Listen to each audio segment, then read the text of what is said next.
وفي الأخير أسأل الله تعالى أن يديم علينا وعليكم نعمة الأمن والأمان، ويحفظنا وإياكم بحفظه الجميل، إنه الولي على ذلك والقادر عليه.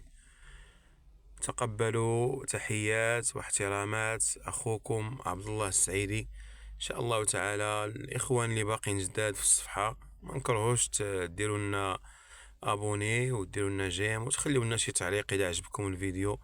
والسلام عليكم ورحمة الله تعالى وبركاته.